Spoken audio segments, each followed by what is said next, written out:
Ma'am பாசிசம் பத்தி என்னன்னு கேட்டாங்க. அப்புறம் பாசிசம் பாயாசம்னா அவர் சொன்னாரு. பாசிசம்னா என்னன்னு யாராவது சொல்ல முடியுமா? பாசிசம்னா என்னன்னு ஒரு 4 வரிகள்ல மேடையில வந்து யாராவது சொல்றீங்களா? இளைஞர்கள்ல ஒருத்தர், யாராவது ஒருத்தர். பாசிசம்னா அதாவது ஒரு ஸ்டேட் எடுத்துக்கோங்க, ஒரு ஸ்டேட்ல ஒருத்தர் தான் ஆட்சி பண்ண முடியும்.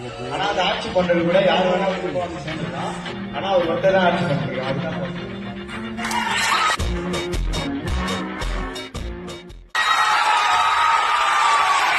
மேம் என்ன கொஸ்டின் கேட்டாங்க.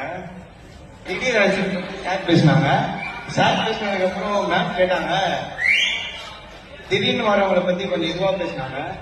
அதுக்கு ஒரு எக்ஸாம்பிள் சொன்னாங்க மேம். திடீர் அரசியல் பற்றி அவர் பேசினாரு. நீங்க என்ன புரிஞ்சுக்கிட்டீங்க? ஒரு கேள்வி கேட்கிறேன். இப்ப நீங்க ஒரு விமானத்துல போறீங்க. கிட்டத்தட்ட 50 வருடம் அனுபவம் இருக்கிற ஒரு பைலட் இருக்காரு. நேத்து தான் கத்துட்டு வந்த ஒருத்தர் இருக்காரு. யார் ஓட்டுனா நீங்க போவீங்க? புதுசா இன்னைக்குதான் கத்துட்டு உங்களை பிளைட்ல கூட்டிட்டு போனா போவீங்களா?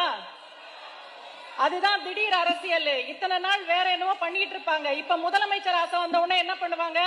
கூட்டம் கூடனே நான் தான் முதலமைச்சர்.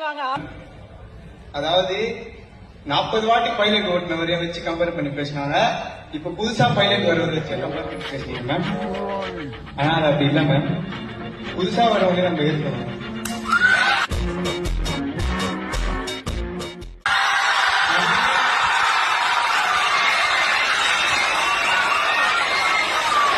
பழசா உணவை மட்டும் தான் ஓடணும்னா அது அப்ப அவங்களுக்கு மரியாதை இல்லை மேம். அதுதான்